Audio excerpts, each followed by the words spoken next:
Bloodborne is my favourite FromSoft game. It has an immediacy to the combat not seen in any of the others, the setting and atmosphere are exquisitely oppressive, and the story reeks of mystery and intrigue. Let's see why you should prepare to die in Yharnam.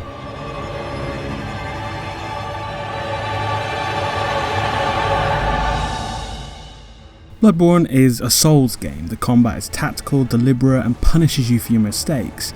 The Souls system of levelling up with currency that you can lose upon death is intact, once again solidifying the importance of every encounter, with a world that guards the secrets of its world.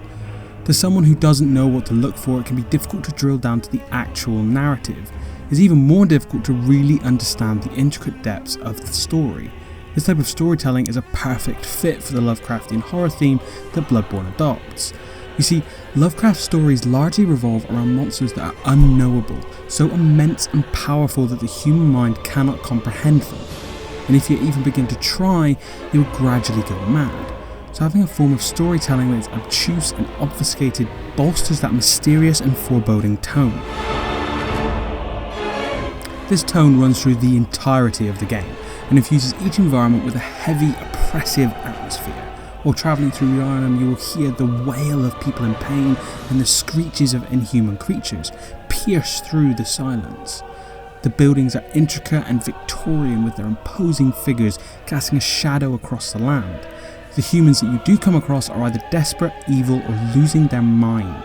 The enemies range from humans that have lost their mind to grotesque beasts, all the way to something akin to an unexplainable Lovecraftian horror.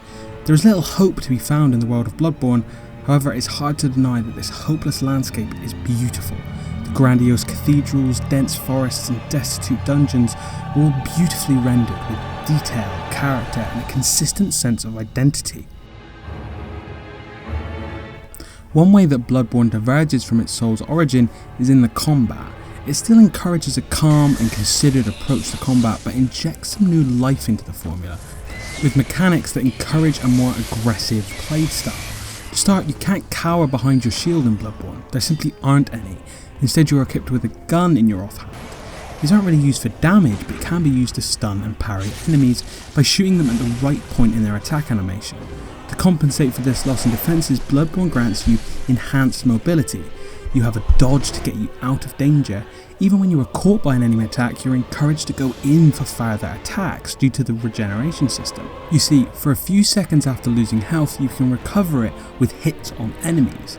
This combination of mobility, quick attacks, and the regeneration of health results in a push-forward style of combat.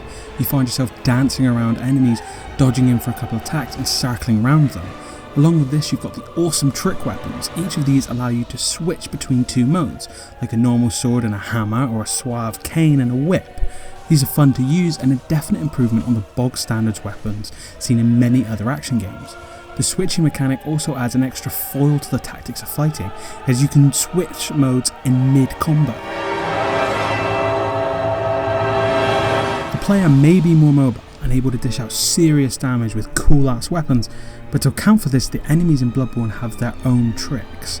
For one, their monstrous forms are unpredictable, with unique attacks all thrown out at a different pace, making it difficult to get into a rhythm, attack and dodge.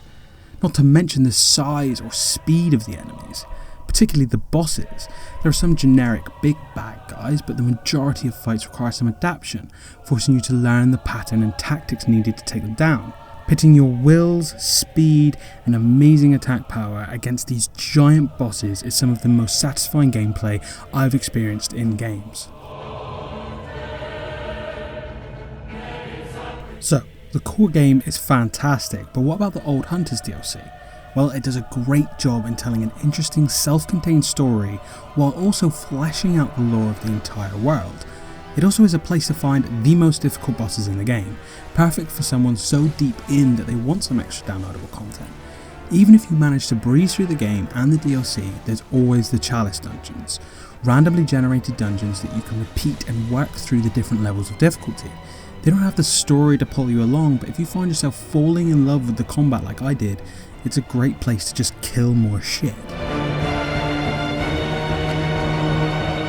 Bloodborne is a Souls game, through and through. It is obtuse, difficult to understand and incredibly satisfying to play. Furthermore, for my money, it is the best of the bunch. It introduces an intriguing lore that casts an oppressive atmosphere across the entire game, while the combat ramps up the tension with a more active and aggressive playstyle. If you fancy a challenging journey through a mysterious and intriguing world, check out Bloodborne.